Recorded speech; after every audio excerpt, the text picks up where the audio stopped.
आसमान से उतारा गया लजीज खाना। ये खाना बनी इसराइल पर कब और क्यों उतारा जाता रहा? क्या ये गिजा जन्नत से आती थी या जमीन पर पैदा होती थी? बनी इसराइल ने ऐसी कौन सी नाफरमानी कर दी थी जिसका असर आज तक हर खाने में मौजूद है? जानेंगे सब कुछ आज की इस वीडियो में, मगर गुजारिश है चैनल को लाइक और सब्सक्राइब जरूर कर दें। जब अल्लाह ने कौम बनी इसराइल को मिस्र से निकालकर फिरौन से निजात दे दी तो कौम ने हजरत मूसा अलैहिस्सलाम की रहनुमाई में बहर अहमर को पार किया और फिरौन अपने लश्कर समेत समंदर में गर्क हो गया। जब नबी मूसा अलैहिस्सलाम को इत्मीनान हो गया तो अल्लाह ताला का हुक्म आया कि आप इस कौम को लेकर अर्ज़ मुक़द्दस यानी सरजमीन शाम में चले जाएं, जिस मुक़द्दस सरजमीन का वादा बनी इसराइल से लिया गया था, जो उन्हें अता की जाने वाली थी। लेकिन उस वक्त मुल्क शाम यानी सरजमीन मुक़द्दस पर कौम अमालका का कब्जा था, जो बदतरीन कुफार और बहुत ज्यादा ताकतवर जंगजू और बहुत ही जालिम लोग थे। हजरत मूसा अलैहिस्सलाम कौम को साथ लेकर अमालका से जंग के लिए रवाना हुए, जिनकी तादाद 6 लाख थी। लेकिन ये लोग जब सरजमीन मुक़द्दस पहुंचे तो इन पर खौफ तारी हो गए और बुज़दिली छा गई।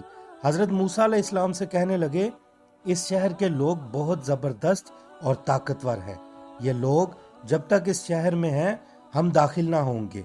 बनी इसराइल ने यहाँ तक कह दिया कि ए मूसा, इस कौम से आप और आपका खुदा जंग करे, हम तो यहीं बैठे रहेंगे। उनके इस रवैये से हजरत मूसा अलैहिस्सलाम को बहुत सदमा हुआ, लिहाजा अल्लाह ने उन्हें यह सजा दी कि जिस वादी में उन्होंने पड़ाव डाला वहां 40 साल तक वो भटकते ही रहे, मगर इस मैदान से बाहर ना निकल सके। और इस मैदान का नाम मैदान तिया था, जो 27 मील के रकबे पर मुश्तमिल था। रिवायत है कि बनी इसराइल के लोग सामान उठाकर सारा दिन चलने के बाद रात को एक जगह पहुंचते, मगर सुबह जब होती तो वो पुरानी जगह पर ही मौजूद होते जहां से वो चले थे। लिहाजा अब बनी इसराइल इस मैदान में फंस चुके थे और एक हफ्ते में सब सामान भी खत्म हो चुका था। तो सारी कौम तौबा करने लगी और मुआफियां मांगने लगी। मैदान तिया में अपनी कौम पर इम्तिहान देखकर हजरत मूसा अलैहिस्सलाम को अपनी कौम पर तरस आ गया। आपने बनी इसराइल पर रहम के लिए दुआएं की, लिहाजा अल्लाह ताला ने बनी इसराइल पर उस मैदान में बेशुमार नेमतें अता कर दी। जब बनी इसराइल को प्यास महसूस हुई तो हजरत मूसा अलैहिस्सलाम ने अल्लाह के हुक्म से अपना आसा एक चट्टान पर मारा, जिससे 12 चश्मे जारी हो गए। अब ये मैदान सहराई था, चुनाचे यहाँ सर छुपाने और धूप से बचने की कोई जगह नहीं थी, लिहाजा पूरा दिन एक सफेद बादल इन पर साया किए रखता था। इसके अलावा मैदान के बीचों बीच एक नूर का सतून बन जाता, जिसकी रोशनी में ये लोग रात के काम काज करते थे। इन सब इनायतों के अलावा भी अल्लाह ने उन पर बहुत ज्यादा इनायतें फरमाई थी, जिनमें एक नेमत मनो सलवा भी था। दरअसल उन लोगों के खाने के लिए अल्लाह ने आसमान से 2 किस्म की ग़िज़ा उतारी थी। मन शहद जैसी मीठी ग़िज़ा थी। अंजील की किताब खरूज में लिखा है कि जब शबनम के कतरे सूख गए तो उन्होंने देखा मैदान में छोटी छोटी फैली हुई कोई चीज है, जैसा कि बाली के दाने होते हैं। बनी इसराइल उसे देखकर कहने लगे, ये क्या है? तो मूसा अलैहिस्सलाम ने फरमाया, ये वो ग़िज़ा है जो खुदा ने तुम्हें खाने के लिए अता की है, और ये अल्लाह ही की शान है कि भूखों को सहराओं में खाना खिला दे और तुम्हें मनो सलवा जैसी नेमत अता करे। हालांकि तुम्हारे बाप दादा भी नहीं जानते थे कि मन क्या है। मन दरअसल शबनमी गूंद जैसा था, जिसका जायका शहद की तरह का था। ये गूंद रोज पौधों पर जमा हो जाती और बनी इसराइल के लोग उसे जमा करके खाते, जो हर शख्स के लिए रोजाना 4 किलो उतरा करती थी। और जो शख्स सोया रह जाता वो उस दिन की खुराक से महरूम रहता था। और सलवा एक किस्म का बटेर की तरह का परिंदा था। जब शाम होती तो जुनूब की तरफ से हवाएं चलती। इन परिंदों के हजूम बनी इसराइल के खैमों के पास आकर बैठ जाते और वो लोग उन्हें आराम से पकड़कर भून कर खाते।